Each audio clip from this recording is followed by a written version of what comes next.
All right, let's jump right in. Today we're diving into the story of Queen Makeda, the Queen of Sheba. Now, most people know the basics, a powerful queen from the Kingdom of Sheba, a Horn of Africa, who went to meet King Solomon. But we're going deeper today, way deeper. We're going beyond that familiar story. Right, we're going to peel back those layers of myth and legend to uncover the real Makeda using historical sources. Yeah, trying to get a more complete picture, a picture of her impact. Not just on our kingdom, but potentially on like a global scale. Exactly. So our main source today really dives deep into Makeda's legacy. It does. And it highlights this secret mission that she undertook. Oh, yeah. And also her role as like a diplomat. On the world stage. On the world stage. Okay, I'm already fascinated. So let's just get right into it. What surprised you the most when you were reading about Makeda? So the thing that really jumped out at me was this secret mission to the Ethiopian highlands. Oh, okay. So according to our sources, she went there to retrieve a lost artifact, a fragment of the Ark of the Covenant. Okay, the Ark of the Covenant. I know it's important, but remind me, why is this such a big deal? Okay, so think of it as like the most sacred object in the ancient Israelite tradition. Oh, wow. Yeah. It's said to contain the tablets that, the Ten Commandments were inscribed on. Right, right. So even possessing just a fragment, like a piece of it. It would have meant something. Oh, yeah. It would have held immense symbolic and religious power. I see. It would connected Makeda, directly to the heart of the Abrahamic faiths. Okay. So this wasn't just some random treasure hunt. No. It seems like, going back to what you said about diplomacy, Yeah. that this journey to retrieve the Ark fragment, it was less about power or conquest and more about building relationships. It suggests that, yeah. Yeah. Was she trying to forge a connection with people who followed these, these different faiths? It's possible. You have to remember that the Kingdom of Sheba, geographically, where was it located? The Horn of Africa. Right. And that area served as a very important crossroads. A crossroads for what? For trade, for cultural exchange? Oh, between Africa and the Middle East. The Middle East and even Asia. Exactly. So by going after this artifact, she basically put herself right at the center. At the center of it all. Yeah, of a very complex web of cultural and religious interactions. Okay. So that leads us to her reputation as this skilled diplomat. We all know about her famous meeting with King Solomon, but you're saying this wasn't just like a social call. Exactly. I mean, look at it through the lens of the sources, and it becomes a prime example of early global diplomacy. Oh, wow. Imagine it. Makeda, the queen from this powerful African kingdom, is engaging with the most powerful ruler of that time. King Solomon. King Solomon. She wasn't just there to exchange gifts. Right. She was actively shaping the political landscape. So she was like negotiating treaties, forging alliances. All of that. Establishing trade routes. Yeah. Putting the Kingdom of Sheba on the map. Exactly. Our sources actually point to evidence that suggests that she negotiated a trade agreement. This agreement opened up access to very valuable resources for her, and she secured safe passage for merchants through Solomon's territory. So it wasn't just symbolic, it had real, tangible economic and political benefits for her kingdom. It really makes you think differently about the whole idea of African kingdoms just being isolated. Yeah. It seems like she was intentionally trying to connect with all these other civilizations. Absolutely. It really makes us re-examine our assumptions about the flow of ideas and influence in the ancient world. Yeah. She definitely understood the importance of global engagement, Right. building relationships, creating networks, all of that. And these went far beyond the borders of her kingdom. Okay, so we've got a queen who goes on this secret mission for a very important religious artifact. You're right. And she's negotiating with King Solomon, like on the world stage. Yeah. So where do we go from here? Well, this is where it gets really interesting. The sources actually suggest that her reign, Makeda's reign, may have been like a catalyst for the spread of African ideas. Wow. Globally. On a global scale, yeah. Wow. Think about it. All those interactions she had with Solomon, the trade routes she set up, The diplomats? the diplomats she sent out, all of these things created, a flow of information and cultural exchange. Wait, are we saying she had like ancient philosophers on speed dial, sending them out to spread African wisdom? Not exactly. It wasn't quite that direct. But she was engaging with these very powerful figures like Solomon. Right. She brought with her the wisdom, the philosophies, the cultural practices of her kingdom. Okay. It's not a stretch to imagine that these types of interactions planted some seeds. Seeds that influenced later thinkers. Thinkers, movements, all of that. Okay. So maybe not philosophers on speed dial. Right. But definitely like A cross-cultural pollination of ideas. Exactly. It's amazing to consider that these African traditions and philosophies may have had a much bigger impact than we usually think about. Right. And that leads us to consider, like, how Makeda's reign fits into the bigger picture, the bigger picture of global history. Right. Was she a key player in a much broader exchange of ideas Than we've traditionally thought about. than we've traditionally acknowledged? It's a question worth exploring further as we go deeper into Makeda's legacy. It is a compelling idea, though, isn't it? This concept of Makeda as this conduit, Right. For African wisdom. Reaching beyond her kingdom's borders. Reaching way beyond her kingdom's borders. So what specific philosophies or traditions might have made their way into, kind of the broader intellectual world through these exchanges? Well, so one specific example that caught my attention relates to, the ancient African concept of Ubuntu. Oh, okay. So it's a philosophy that really emphasizes interconnectedness and the importance of community. Okay.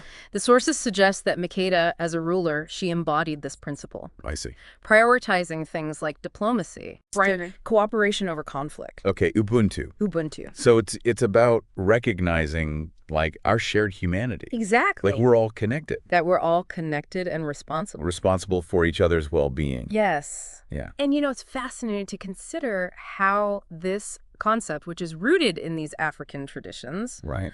might have resonated with the people she met Yeah. and potentially influenced their views on things like leadership, Right. governance, and even spirituality. It's almost like, imagine Makeda in these diplomatic settings. Yeah. Just kind of subtly weaving this philosophy into her conversations. Right. Planting these seeds that could, sprout into new ways of thinking about the world. It's like this idea of African wisdom quietly shaping global thought. Yeah. It makes you think about the traditional narrative of history a little differently. It really does. We often think of ancient history, and it's all about, empires like Rome or Greece. But Makeda's story reminds us that Africa wasn't just sitting on the sidelines. Yeah. It was a vibrant place. Full of knowledge and culture. A center of knowledge, of culture, innovation. Right. It was actively engaging with other civilizations and, Contributing to the global exchange of ideas. contributing to the global exchange. And that brings us to kind of the heart of Makeda's legacy. What does her story mean for us today? Yeah. Like thousands of years later? Is she just a name in a history book? I don't think so. Or is there something more? I think her legacy goes way beyond the pages of, A history book. a history book. Yeah. I mean, her story, it resonates with us today because she embodies all these timeless values like Right. leadership, Right. diplomacy, wisdom. And a deep understanding of interconnectedness. I can see that. But how does her legacy, translate to, like, global impact? Well, think about it. Yeah. Here's this woman who defied expectations, who ruled this powerful kingdom, who engaged in, complex diplomacy on this huge global stage. Right. And her influence might have stretched, Beyond her time. far beyond her own time and place. That's a powerful message, Yeah. especially in a world that often seems, Divided. divided by borders, beliefs, backgrounds. She reminds us that connection and understanding Are possible. are possible even across these huge differences. Exactly. And that we can learn from the wisdom of the past to build a better future. That's it. Yeah. Her story makes us look beyond those dominant narratives of history And explore and explore the untold story, the untold stories of figures like Makeda who might have played a much bigger role in shaping our world than, than we realize. than we've recognized. Yeah. It's about understanding that human history is interconnected How ideas and influence flow in all directions. in all directions. I have to admit, like, coming into this, I thought I knew the story of the Queen of Sheba. Yeah. But now I'm seeing her as this, like, savvy diplomat, Yeah. a potential influencer of global thought, Absolutely. and a symbol of Africa's important role in the ancient world. Right. It's a lot to take in. It is. And it reminds us that history is never really, Settled. settled. Yeah. There are always new discoveries waiting to be made. New perspectives to consider. Exactly. So where do we go from here? Well, If we're thinking about Makeda's story in this bigger global context, right. what other hidden threads are out there? Yeah. What other figures from the past might challenge our whole understanding of history?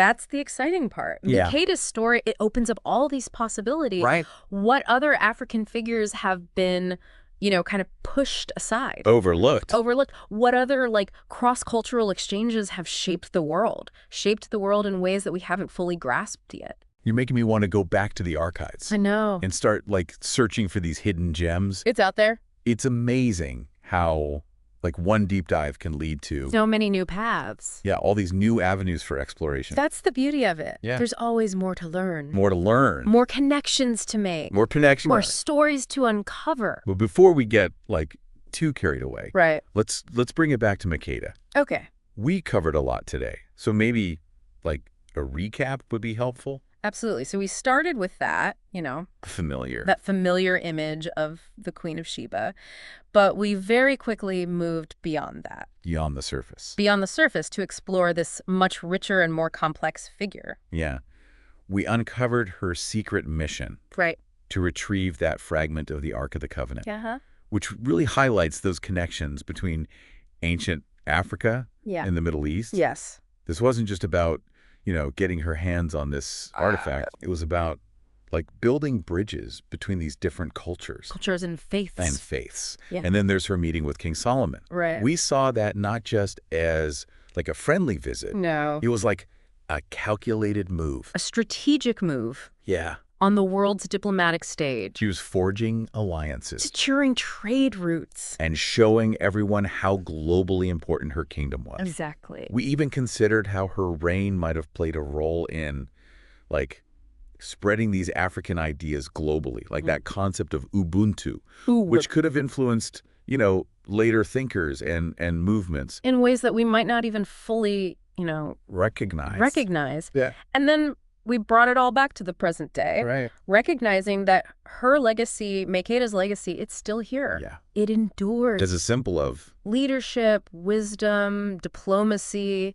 Yeah. It reminds us how interconnected human history is. And the importance of, exploring those hidden threads. The hidden threads that connect us all. Yeah. When you put it like that, it's obvious that Makeda's story is much more than a footnote. Way more, yeah. In someone else's history. Absolutely. She was a powerful figure, a queen who left her mark on the world in ways that we're still figuring out today. Precisely. And it leads us to ask this, really big question. Yeah. What other narratives are still hidden? What other figures from the past might, totally change our understanding of history? And who might inspire us today? Yeah. It's an open invitation to, keep exploring. Keep exploring, keep asking questions, to keep digging deeper. Into the layers of history. Who knows what we'll find? It's the thrill of the deep dive. You never know where it might lead. You never know. We encourage all of you listening to keep looking into Makeda's story and the broader history of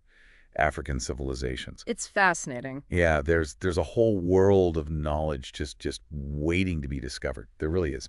It feels like, we've only just scratched the surface. Absolutely. And if Makeda's story has taught us one thing, it's that we should never underestimate the power of just one person. Yeah. To shape, the entire course of history. Well, especially those whose stories haven't been told. Especially. So, if her influence was so far-reaching, right, what other stories are, waiting to be found in Africa's history? What other figures might totally change how we think about the past? And inspire us. All right, let's jump right in. It is. Today